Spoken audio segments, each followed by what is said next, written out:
Students, आज हम अपना अकाउंट्स का सिलेबस स्टार्ट करेंगे 11th क्लास अकाउंट्स। ठीक है, हमारा फर्स्ट चैप्टर की जैसे मैं आपके पास फोटो भेज चुकी हूँ, आप में से कई बच्चों ने उसको रजिस्टर में नोट भी कर लिया है।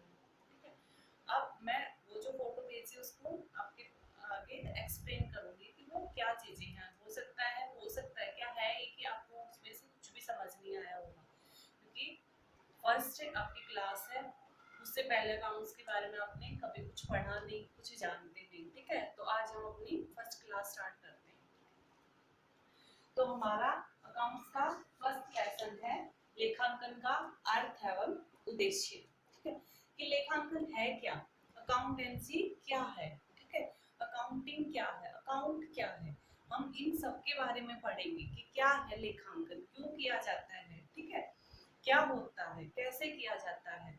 ये सारे सवाल जो है इसका जवाब ढूंढेंगे हम। तो लेखांकन क्या है, सबसे पहले लेखांकन क्या है से पहले एक पॉइंट है कि आवश्यक क्यों है। ठीक है, क्या महत्व है इसका, क्यों किया जाता है लेखांकन। ठीक है, तो देखिए हर एक व्यवसायी, ठीक है, जो भी व्यवसाय करता है वो ये जानना चाहता है कि उसको एक अवधि के एंड में, ठीक है, एक पीरियड जितना भी उसने फिक्स किया है कि 1 साल 6 महीने 7 महीने, उस टाइम के अंत में उसकी क्या पोजीशन है उसके व्यवसाय की, कि वो उसका व्यवसाय लाभ दिखा रहा है या हानि में चल रहा है। हर एक बिजनेसमैन जानना चाहता है कि उसका व्यवसाय की आखिर स्थिति क्या है। तो ये उसकी स्थिति जानने में ही पूर्ण भूमि को जो है उसकी सहायता करता है लेखांकन। यानी कि लेखांकन एक वो तरीका है, वो मेथड है जिसके द्वारा एक व्यवसायी अपने व्यवसाय की स्थिति को जान सकता है, अपनी ये देख सकता है कि उसके व्यवसाय ने कितना लाभ जो है प्राप्त किया है या फिर उसका व्यवसाय हानि में चल रहा है। तो ये सब जो उसको पता लगेगा वो कहाँ से लगेगा, लेखांकन से। ठीक है, तो इसलिए लेखांकन का महत्व और भी बढ़ जाता है, क्योंकि आज हर व्यवसायी अपनी स्थिति के बारे में जानना चाहता है। अब है लेखांकन का अर्थ। ठीक है, महत्व का तो हमें पता चल गया कि अपने आप में बहुत महत्वपूर्ण है। इसी के द्वारा हमें अपनी एक्चुअल स्थिति का पता चलता है कि हमारा बिजनेस कहाँ पे खड़ा है। अर्थ की बात करें तो अर्थ में आर एन एंथोनी ने इसके अर्थ को एक एज ए जो है इसको एक परिभाषा के रूप में डिफाइन किया है। ठीक है, लेखांकन के अर्थ के लिए आर एन एंथोनी ने क्या परिभाषा दी है। अब बात आएगी यहाँ पे, परिभाषा से याद आया कि 11th में अकाउंट्स या बिजनेस कोई भी चैप्टर हो उसमें एक परिभाषा दी होती है। ठीक है, किसी एक लेखक के द्वारा, किसी एक विशेषज्ञ के द्वारा। तो आपसे 2 नंबर में या 1 नंबर में कई क्वेश्चंस आते हैं परिभाषा के। ठीक है, कि प्रबंध की परिभाषा बताइए, लेखांकन की परिभाषा बताइए। ठीक है, व्यवसायिक वातावरण की परिभाषा, मतलब जो भी टॉपिक होंगे आपके वहां पे फर्स्ट यहीं से स्टार्ट होता है परिभाषा। तो आपको परिभाषा कैसे बतानी है, लेखक का नाम, कॉमा और अपोस्ट्रोफ स्टार्ट, और जब परिभाषा खत्म होगी तो ये बंद। ठीक है, ऐसे हमारी परिभाषा हमें बतानी है। तो अगर आपसे पेपर में परिभाषा पूछे तो ये आपका मेथड होगा परिभाषा बताने का। तो मेन होता है राइटर, आपको राइटर का नाम याद करना है जो भी परिभाषा आप लिखोगे। तो मैंने जैसे फोटो में आपके पास जो नोट्स भेजे थे उसमें लेखांकन के अर्थ जो है इसकी परिभाषा 3 राइटर्स ने बता रखी है। जो भी आपको इजी लगे, जिसका राइटर आपको ये लगे कि मेरे को याद हो जाएगा, उसकी आप परिभाषा याद कर सकते हो। ठीक है, तो मैंने आर एन एंथोनी की परिभाषा यहाँ पे लिखी है। आर एन एंथोनी क्या कहता है, प्राय प्रत्येक व्यावसायिक इकाई में एक लेखा प्रणाली होती है। कोई भी व्यवसाय हो, ठीक है, हर एक व्यवसाय में क्या होता है, एक लेखा प्रणाली होती है, यानी कि लेन देन को लिखने का एक सिस्टम होता है। ठीक है, आप इस चीज को इससे भी समझ सकते हो कि हर व्यवसाय में जो भी लेन देन होते हैं उनको लिखने का एक सिस्टम होता है। लेखा प्रणाली यानी कि ये सिस्टम ही, ठीक है, लेखा प्रणाली व्यवसाय से संबंधित सूचनाओं को, इनकी वो जो सिस्टम होता है हर एक व्यवसाय का, वो क्या करता है, ये सिस्टम व्यवसाय से संबंधित जो भी उस व्यवसाय से संबंधित सूचनाएं होती हैं, इनकी उस व्यवसाय से रिलेटेड जितने भी इंफॉर्मेशन होती हैं, ठीक है, जितने भी उस व्यवसाय से रिलेटेड लेन देन कुछ भी होते हैं उस व्यवसाय से रिलेटेड, उन बातों को क्या करती है, मौद्रिक रूप में एकत्रित करती है।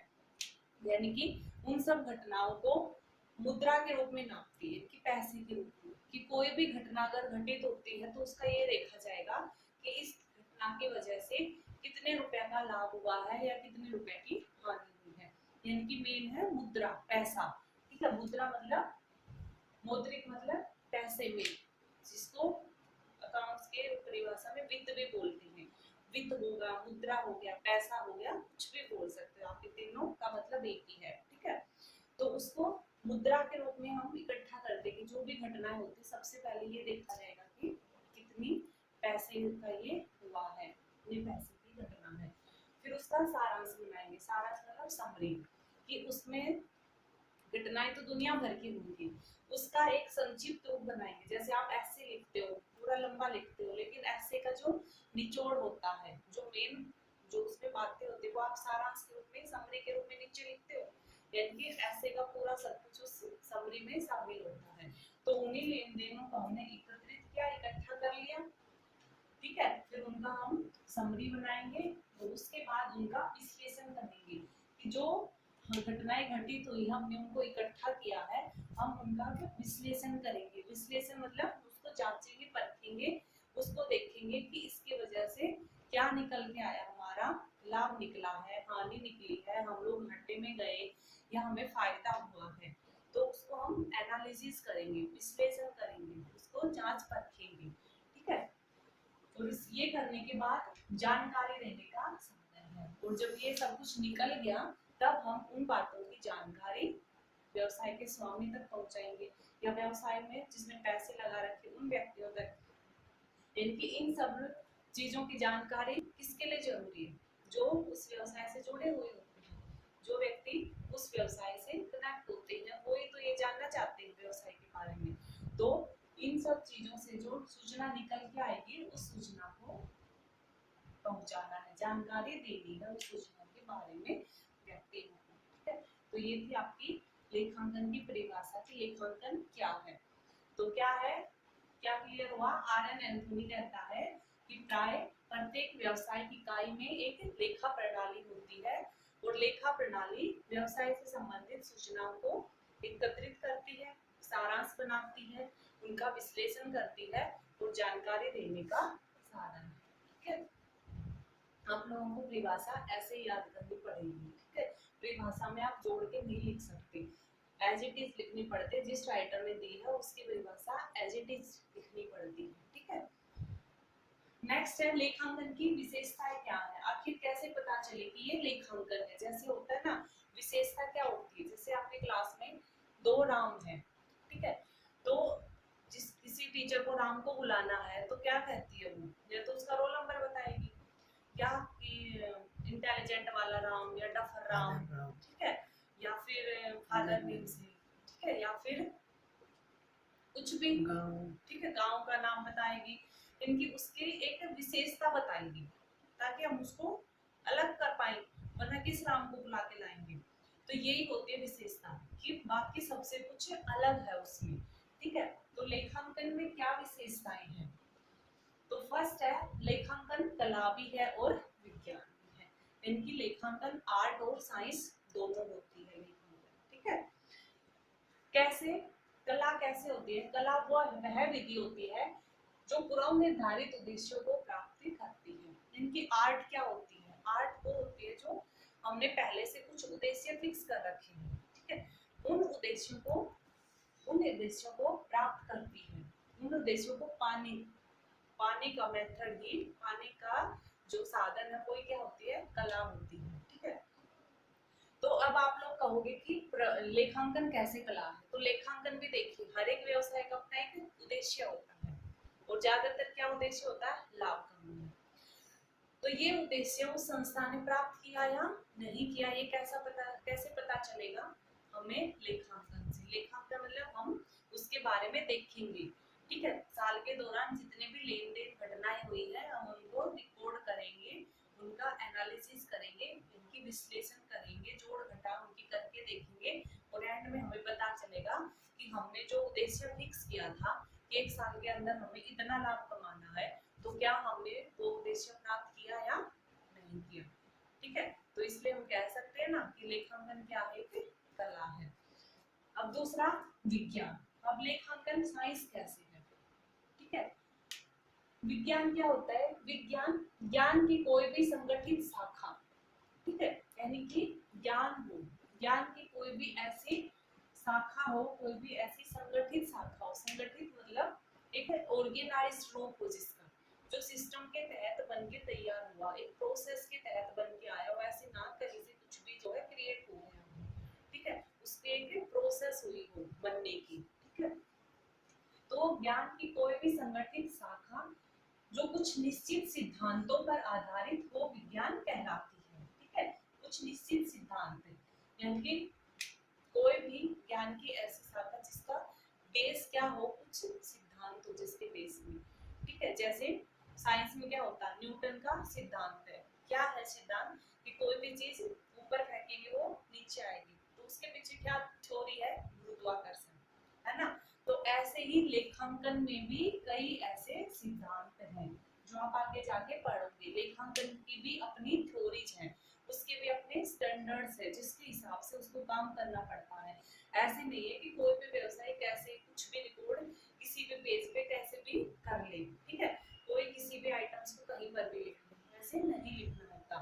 हर लेन देन को लिखने की एक प्रोसेस है, हर लेन देन को लिखने की एक जो है तय मानक है, स्टैंडर्ड फिक्स कर रखे हैं कि आप ऐसे रिकॉर्ड रखोगे, ऐसे लेन देनों को मेंटेन करोगे। तो लेखांकन को वैसे ही चीजों को मेंटेन करना। तो इसलिए हम कह सकते हैं कि लेखांकन क्या है, सेकंड पॉइंट, केवल वित्तीय प्रकृति की लेन देनों का लेखा करना। इनकी इसमें क्या होता है कि हम जो रिकॉर्ड रखेंगे ना घटनाओं का, जिन घटनाओं का हम मेंटेन करके रखेंगे अपने वहाँ पे, अब मैं नाम बोलूंगी खाता भैया को पता नहीं, मतलब एक जगह पे जहाँ रिकॉर्ड करके रखेंगे वो सिर्फ उन्हीं घटनाओं की रखेंगे जो वित्त से रिलेटेड होंगी, यानी कि जिन लेन देनों का, जिन घटनाओं का लेन देन हुआ है ना, वो पैसे में होना चाहिए लेन देन। यानी कि ये नहीं है कि एक कंपनी ने एक दूसरी कंपनी को जो है कुछ सामान दे दिया और दूसरी कंपनी से कुछ और सामान मंगा लिया, तो वहाँ पे लेन देन पैसे में नहीं है, तो हम इन घटनाओं को नहीं लिखेंगे। यानी कि सिर्फ उन्हीं घटनाओं को लिखा किया जाएगा, उन्हीं घटनाओं का रिकॉर्ड रखा जाएगा जिनका लेन देन किसमें हुआ है, पैसे में हुआ है। ठीक है, बिना पैसे के जो भी लेन देन होते हैं उनका कोई रिकॉर्ड नहीं रखा जाता है। नेक्स्ट है मुद्रा के रूप में लेखा करना, यानी कि जितने भी लेन देन होते हैं व्यवसाय में हम उनका उसकी मनी में वैल्यू निकालेंगे। ठीक है, मुद्रा में, पैसे में उनकी वैल्यू निकालेंगे, तब उनका रिकॉर्ड करेंगे। जैसे किसी संस्था ने जो है 5 चेयर्स खरीदी, ठीक है, तो हम ये नहीं लिखेंगे कि कंपनी ने 5 चेयर्स खरीदी, हम लिखेंगे परचेज 5 चेयर्स, लेकिन आगे लिखेंगे कि जैसे एक चेयर मान लो 1000 रुपए की है, तो जो चेयर्स खरीदी है उसकी कीमत हम कितने लिखेंगे, 5000। यानी कि वस्तुएं मायने नहीं रखती, मायने क्या रखता है, पैसे की वैल्यू। ठीक है, तो हम जो भी रिकॉर्ड रखेंगे वो किसमें रखेंगे, मुद्रा में। ठीक है, बिना मुद्रा के हम ये नहीं कि एक व्यवसाय के पास जो है 5 चेयर्स हैं, 2 ट्रक हैं, ठीक है, 4 एकड़ जमीन है, हम ऐसे नहीं लिखेंगे। 2 ट्रक, 5 एकड़ जमीन, 4 ट्रक जो भी है उनको साइड में लिख के उनकी टोटल वैल्यू करेंगे कि संस्था के पास कितनी है, 2 ट्रक 2 लाख के, ठीक है, 4 एकड़ जमीन 4 लाख की कितनी है, फिर उसके बाद टोटल बताएंगे कि संस्था के पास इतनी संपत्तियां हैं। ठीक है, तो यानी कि मेन क्या है, मुद्रा में उनको कन्वर्ट करेंगे। जो घटनाएं ऐसे हम, जिन घटनाओं का हम वैसे पैसे में पता लगा सकते हैं ना, जिन घटनाओं की, ठीक है, कि कोई जैसे एक ट्रक है, ट्रक का जब हमें ये पता चल जाएगा कि कितनी कीमत का है, तो ही उस चीज को शामिल किया जाएगा। अगर ट्रक की हम कीमत नहीं पता लगा सकते कि वो कितनी कीमत का, तो उसको नहीं लिखा जाएगा। ठीक है, नेक्स्ट है, इसमें क्या है, मुद्रा के रूप में लेखा करने में आप लोगों के पास जो मैं नोट्स भेजे हैं उसमें होंगे इसके जो एक्सप्लेनेशन, उसमें कि छोटे व्यवसाय में सभी लेन देन को जर्नल में लिखते हैं। है। जब मैं ये वाला पॉइंट आपको यहाँ इस ये जब चक्कर समझाऊंगी तब समझाऊंगी, ठीक है। इन पॉइंट्स को जब यहाँ पे समझाऊंगी तो ये क्लियर हो जाएगा।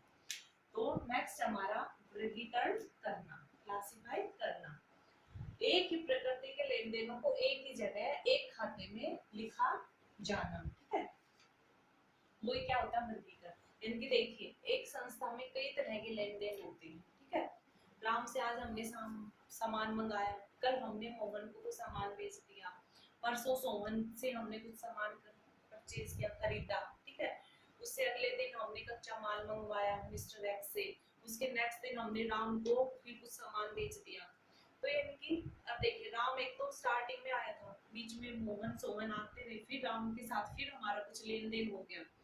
तो इसमें क्या होता है कि हम वर्गीकरण में क्या होता है कि जो एक जैसी नेचर के थे, जैसे राम के साथ 1 तारीख को भी कुछ लेन देन हुआ और 4 तारीख को भी लेन देन हुआ, तो राम के साथ जो भी लेन देन हुए उनको हम एक साइड लिखेंगे, ठीक है। श्याम के साथ जो लेन देन हुए उनको एक तरफ लिखेंगे, यानी कि एक पेज पे सिर्फ श्याम के साथ जो लेन देन हुए उनको लिखा जाएगा, एक पेज पे जो राम के साथ लेन देन हुए उनको लिखा जाएगा। इनकी एक जैसे लेन देन, जो एक जैसे लेन देन है, ठीक है, यानी कि जिनका जो लेन देन हमने नगद खरीदी, उस सामान जो हमने नगद खरीदा है, तो वो सारे नगद वाले पेज पे लिखेंगे हम कि ये सामान हमने सारा नगद खरीदा है, इनकी पेमेंट तब के तब दी है। तो एक जैसे लेन देनों को एक ही जगह पर लिखना, वही हमारा क्या होता है वर्गीकरण, ठीक है। और जिस पुस्तक में एक ही जगह एक खाते में लिखना, ठीक है, एक जगह एक खाते में लिखना। और जिस पुस्तक में ये खाते खोले जाते हैं उसे क्या कहते हैं खाता बही। यानी कि आप खाते क्या कि जैसे आप लोगों के पास एक रजिस्टर है, ठीक है, उस रजिस्टर में आपने अपना एक पेज बना रखा है, अपना कोई पेज नंबर जैसे 1 है, तो पेज नंबर 1 के ऊपर आप राम से रिलेटेड लेन देन लिखोगे। पेज नंबर 2 पे आप क्या लिखोगे, पेज नंबर 2 पे आप श्याम से रिलेटेड लेन देन लिखोगे। तो एक जैसे जो भी नेचर के लेन देन हो रहे हैं उनको एक ही जगह पे लिख के और उनको जोड़ घटा करना, तो उस एक जगह को उसको क्या बोलते हैं खाते। तो हमारे पास ये 2 खाते हो गए, एक पेज नंबर 1 और एक पेज नंबर 2, तो हम इन्हीं को क्या बोलते हैं खाते हैं, कि एक जैसे जो भी लेन देन उनको एक जगह पे रख के वहीं पे लिखना और उनका जोड़ घटा करना, तो ये जगह हमारी क्या होती है खाते। जैसे पेज नंबर 1 हमारा एक खाता हो गया, 2 दूसरा खाता, ठीक है। और जिस रजिस्टर में हमने ये लिखे हैं, रजिस्टर तो एक ही है, उसके अलग अलग पेजों पे अलग अलग डिटेल लिखी है, तो जिस रजिस्टर में हमने उसको लिखा है वो हमारी क्या कहलाती है खाता बही। वो हमारे क्या कहलाता है वो रजिस्टर, उस रजिस्टर का क्या नाम होता है खाता बही। अब समझ गए खाता क्या हो, खाता बही। नेक्स्ट हमारा सारांश, ठीक है, यानी कि समरी। आंकड़ों को इस ढंग से प्रस्तुत करना कि वे प्रबंधकों व अन्य व्यक्तियों को समझ आ जाए, यानी कि समरी, ठीक है। हमने इतना ही सारा पूरा ऐसे लिखा है, उसमें पूरी रामायण हमने लिख दी, लेकिन समरी में हम क्या बताते हैं मेन इंपॉर्टेंट पॉइंट कि उसमें सब कुछ क्लियर हो जाए कम शब्दों में। तो सारांश भी हमारा यही होता है कि जो भी आंकड़े जो भी डाटा हमने इकट्ठा किया है, ठीक है, उन सब इकट्ठे किए हुए डाटा को इस ढंग से प्रस्तुत करें कि वो जो प्रबंधक है, जो व्यवसाय को चला रहे हैं जो व्यक्ति, उनको समझ में आ जाए, या जो व्यवसाय से जुड़े हुए और दूसरे व्यक्ति हैं जो जानना चाहते हैं व्यवसाय के बारे में, उनको भी समझ में आ जाए। यानी कि हम देखिए राम के साथ लेन देन हुआ फलाना फलाना, फिर अगले दिन श्याम के, फिर मोहन के, फिर सोहन के। अगर एक पेज पे इतनी सारी एक पूरी बुक उनके आगे रख देंगे एक टाइम के बाद कि हाँ जी 15 दिन के अंदर अंदर ये लेन देन हुआ, तो वो इतनी पूरी बड़ी बुक को कब पढ़ेंगे और कब समझेंगे कि क्या हुआ व्यवसाय में। तो इसमें हम क्या करते हैं सारांश में कि हम इस ढंग से प्रस्तुत करते हैं जो लेन देन हुए उनको एक संक्षिप्त रूप में इस ढंग से पेश करते हैं कि वो थोड़ी जगह में और अच्छे से समझ में आ जाए कि हुआ क्या है, लाभ हुआ है या हानि हुई है, ठीक है। इस ढंग से उनको प्रेजेंट करते हैं कि आज दूसरे वाले व्यक्ति को वो बातें अच्छे से समझ में आ जाए, ठीक है।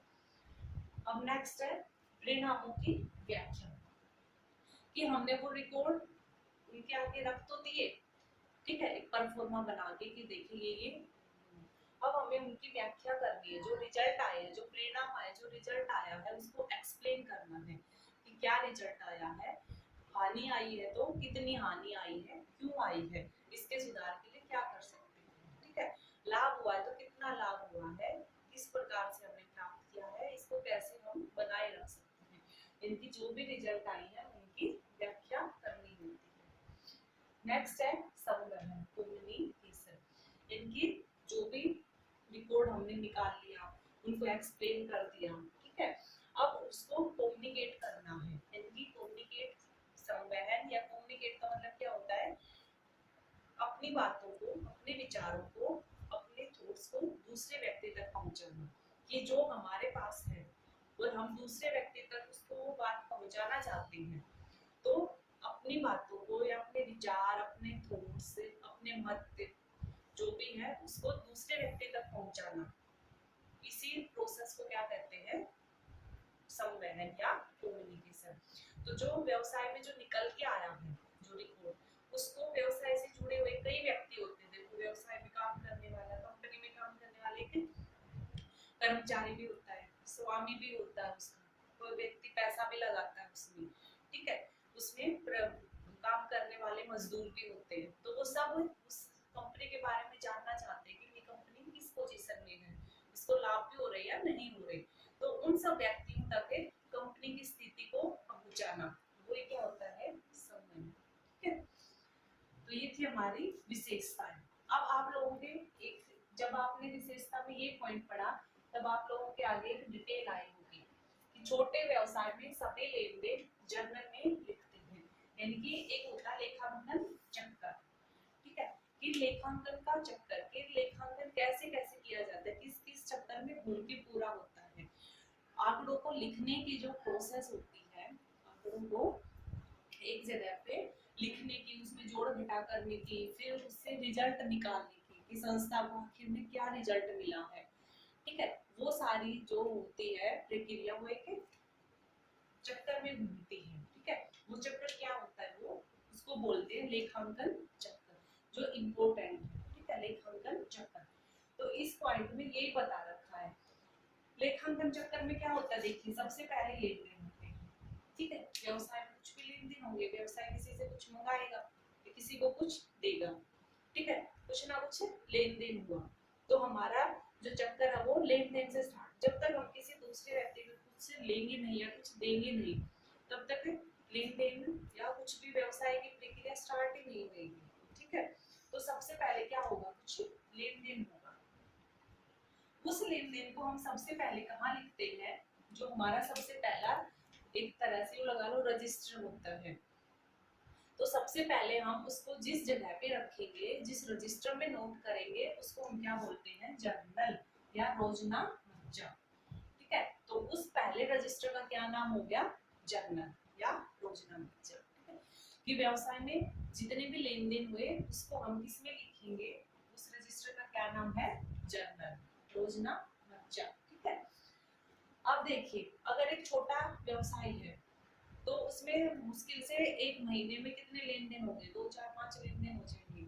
ठीक है, तो वो उन सबको एक ही बुक में लिख लेगा। लेकिन एक जो बड़ा कंपनी है, जिसका करोड़ों में बिजनेस चलता है, उसके तो एक महीने में बताना 1000 लाख कितने लेन देन होंगे। ठीक है, इतने सारे लेन देन होंगे, तो वो उनके लिए एक ही रजिस्टर बनाएगी, तो उसका काम कंफ्यूज हो जाएगा, उसको समझ में नहीं आएगा कि एंड में जब वो देखना चाहेगी कि क्या पोजीशन है संस्था की, तो वो जोड़ घटा कर ही नहीं पाएगी, क्योंकि सब मिक्स हो जाएगा।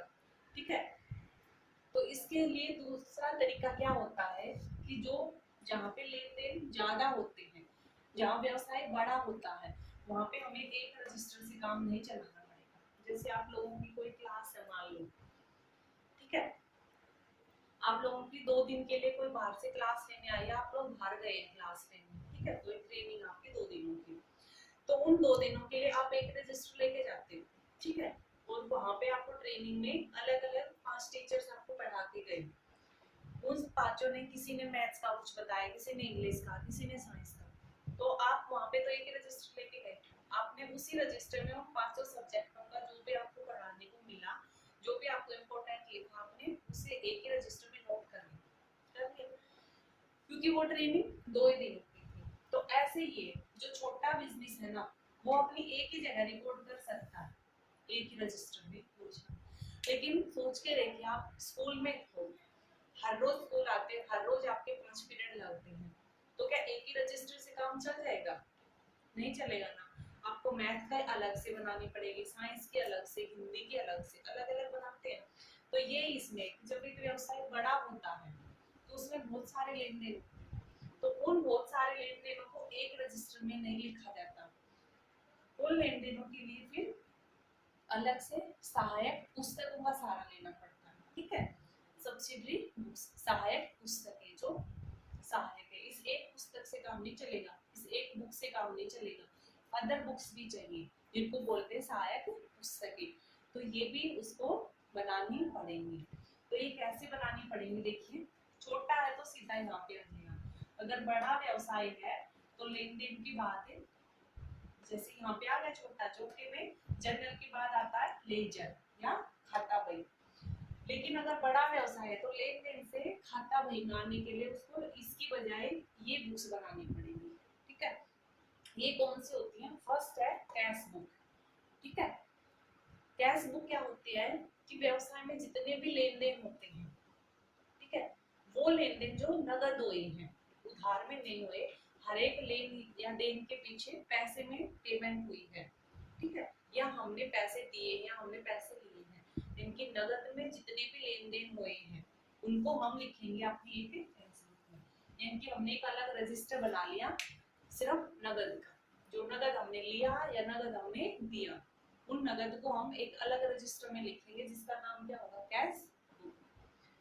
दूसरा है परचेज बुक। परचेज मतलब खरीदना, क्रय करना, क्रय बही। तो परचेज बुक में क्या होगा कि जितने भी हमने खरीदारी करी है, सामान क्रय किया, परचेज मतलब क्रय करना, तो जितना भी क्रय किया वो क्रय जो हमने उधार किया है, नगद में नहीं, नगद वाला तो यही आ जाता, जो उधार में सामान खरीदा है उसको कहाँ लिखेंगे हम? इस रजिस्टर में, जिसका नाम क्या होगा? Purchase book. समझ गए? नेक्स्ट है सेल्स बुक। सेल्स मतलब बेचना, विक्रय करना। तो जो लेन देन हमने उधार में, जो सामान हमने उधार में बेचा है, उधार में विक्रय किया है, उन सब लेन देनों को कहाँ लिखेंगे? सेल्स से। समझ में आ रहा है? ठीक है, उसको हम कहाँ लिखेंगे? सेल्स बुक में। नेक्स्ट है हमारा परचेज रिटर्न, ठीक है। परचेज रिटर्न क्या होता है? तो हमारा देखिए, ये बुक्स में एक बार यहाँ पे आपको बताऊं, हमने क्या पढ़ा?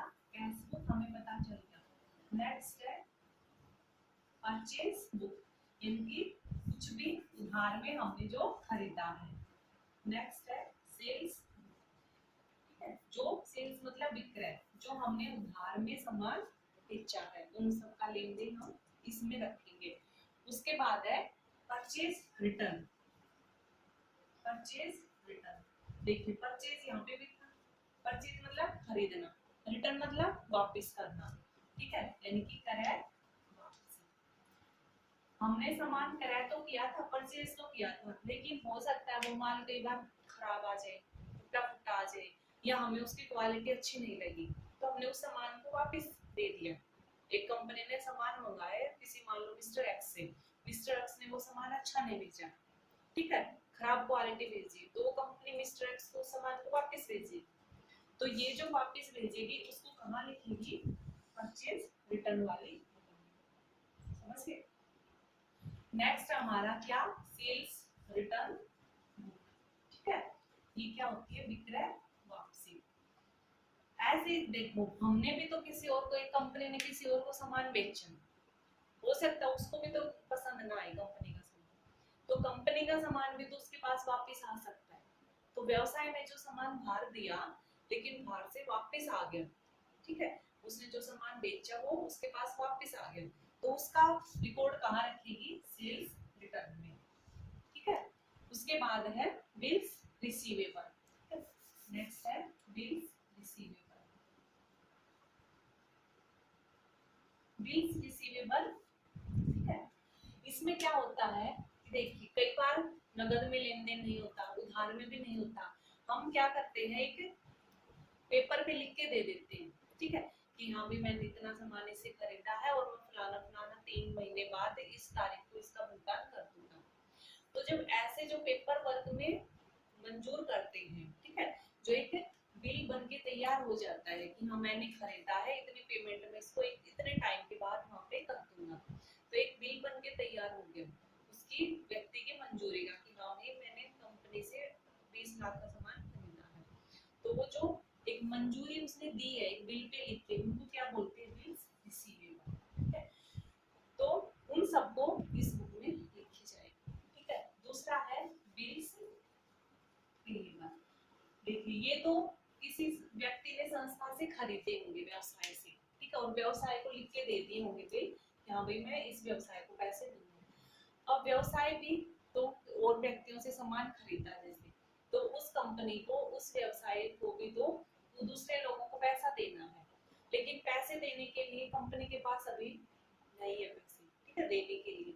तो कंपनी के बिल लिख देती है, ठीक है, एक पेपर पे लिख के दे देती है कि हाँ मैंने इस व्यक्ति से इतने पैसे लिए हैं, मैं 1 महीने के बाद इसको इतने पैसे। तो जो वो पेपर पे जो बिल बन के तैयार हुआ है वो क्या है, कंपनी के लिए बिल पेएबल, वो कंपनी पे करेगी, उसको भुगतान करना है, और ऊपर वाला रिसीव होना है, यानी उस व्यवसाय को पैसा मिलना था। तो जहां जहां से मिलेंगे वो इसमें, और जो जो बिल कंपनी को देनी है वो इसमें जाएंगे, इस बिल्स पेएबल वाली बुक में, ठीक है। नेक्स्ट हमारा जनरल प्रॉपर। ये कौन सी बुक होती है, वो सारे लेन देन जो ऊपर कहीं नहीं आए, इसमें कुछ ऐसे लेन देन हो जाते जो ना तो इसमें लिखने के थे ना वो ऐसे थे कि हम इसमें लिख सकते, ठीक है। कुछ ऐसे छोटे मोटे लेन देन ऐसे हो जाते हैं कभी कभी जो किसी भी बुक में नहीं आए, तो वो जो बचे कुचे हैं वो जो किसी में भी नहीं आ सकते थे, ना उनकी नेचर उधार की थी, ना नगद की थी, ना कोई बिल बनाया गया। तो ऐसे जो भी होते हैं उनको कहाँ लिखेंगे हम, अपने इस रजिस्टर में जिसका नाम है जनरल प्रॉपर, ठीक है। तो ये था हमारी सहायक पुस्तकें। तो सबसे पहले लेन देन हुआ, छोटा व्यवसाय है तो एक ही बना देगा, एक ही जगह लिख देगा जिसका नाम होगा जर्नल या रोजनामा। बड़ा व्यवसाय है तो क्या बनाएगा, ये इतनी सारी जर्नल तो बनाएगा ही, लेकिन जर्नल के साथ ये सारी उसको सहायक पुस्तकें बनानी पड़ेंगी, ठीक है। उसके बाद है, यहाँ से जाने के बाद जर्नल के बाद वो आता है लेजर में, यानी कि खाता बही में। खाता बही में क्या थी, जैसे यहाँ पे भी आया था खाता बही में कि एक जैसी नेचर के कार्यों को एक जगह पे लिख देना, ठीक है। जैसे अब राम से नगद सामान खरीदा तो कैश बुक में भी आया होगा, राम से उधार भी खरीदा तो परचेज बुक में भी आया होगा, राम से कुछ उधार सामान बेचा भी तो सेल्स बुक में भी आया। तो अब राम को उठा के एक अलग पेज पे हमने अलग पेज पे सिर्फ राम की रिकॉर्ड रख दी, ठीक है। तो एक जैसे नेचर के जो लेन देन हमको एक जगह पे लिख के रिकॉर्ड करना, वो क्या होती है हमारी खाता में।